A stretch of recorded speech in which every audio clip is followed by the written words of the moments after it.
Yadda za ka samu $65 a cikin sauƙi a cikin kwanaki guda 54. Idan kana son ka ga yadda za ka samu $65 a cikin kwana 54, ka biyo mu a cikin wannan bidiyon namu. Za mu yi maka ƙwaƙƙwaran bayani da yadda za ka samu da yadda za ka cire cikin sauƙi ba tare da ka sha wahala ba. Shi waɗannan kuɗaɗe da ake samu na waɗanda na ce muku $65 ana samun su ne ta hanyar amfani da kafafen network waɗanda suka bayyana a yanzu, waɗanda suka fi samun kuɗi. Ku biyo mu ku ga yadda za mu samu waɗannan.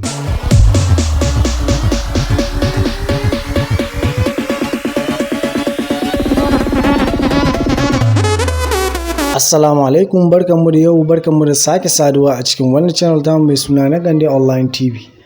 A wannan bidiyon namu mun kawo muku wata sabuwar hanya wadda za ku samu $65. Kada ku manta, idan wani ce shigo daga farin ku dana mana subscribe, ku dana mana alamar ƙararrawa domin samun sabon bidiyo da zarar mun ɗora. Da farko, wannan shine bidiyo na farko wanda zan fara muku, kuma zan yi muku bidiyoyuka da dama waɗanda za ku samu $65 ko kuma $100. Wannan shine link, zan aje muku video description da za ku danna zai kai ku cikin browser, zai ku download application ɗin sannan ku install ɗinsa. Da farko, kamar da nuno muku nan start, za ka danna start. Already kana danna start, dan zai nuno ma start game. Wannan game ce wadda za ka zauna ka yi ka samu kuɗaɗe kana zaune a cikin kwanaki 54 kamar kuka gani. Already da ka riga da ka taɓa start game in, already za ku gani ya ɗan hito muku da search bar. Already wannan shi abun ba wai wani application ne ba na game ko wani abu. Akwai application na dama waɗanda ake yin game da su a samu kuɗaɗe, amma wannan cikin Telegram ne ake yi ne, wato mining kenan, wanda kuka jin mutane na faɗin mining. Kamar kuka gani a nan, kun gani already na riga na gama taɓa nawa, bale in taɓa ku gani. Wannan goal in shi zaka ta taɓawa, za su baka 7,500 za su baka. Idan suka baka 7,500 in, zaka ɗora taɓa su, zaka yi clicking ɗinsu har sai ka kai 400,000. Idan ka kai 400,000 za ka yi withdrawal. Amma bari mu gani, bari mu shiga cikin calculator mu yi calculation. 7,500 kwana nawa za mu yi muna mining mu samu wannan $65. Za ku gani nasa 7,500 nasa times 50 kwana 50 ya nuna min 300,500. Kun ga nasa times 51 ya nuna 300,507.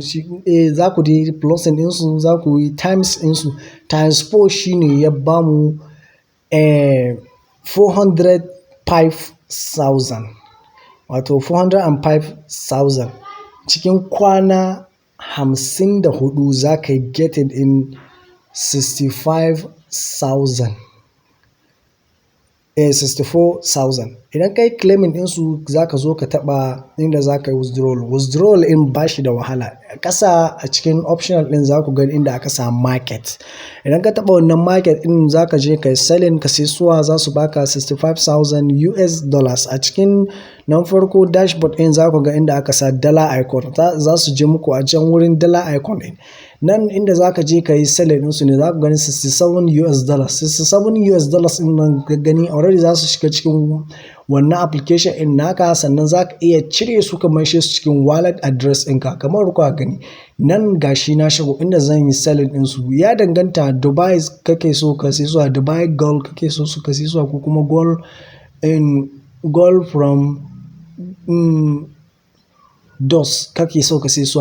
Ya dai danganta da wanda kake so ka sai su. Idan ka taɓa selling ɗin, idan ka shigo a gehen dollar icon ɗin, za ka gani activate your US balance. Withdrawal, za ka taɓa withdrawal. Idan ka taɓa withdrawal, zai kai ka inda za ka sa wallet address ɗinka, sannan nawa ne kake so ka cire, wato amount kenan. Idan ka taɓa wannan amount in, already kuɗaɗen za su shiga cikin wallet address ɗinka. Already na riga na san, kowa ya san menene ake ce wallet address. Wallet address shine kamar Binance, Trust Wallet, MetaMask da dai sauransu. A nan muka kawo ƙarshen wannan bidiyon namu, sai wani lokaci idan mu sake haɗuwa. Kada kuma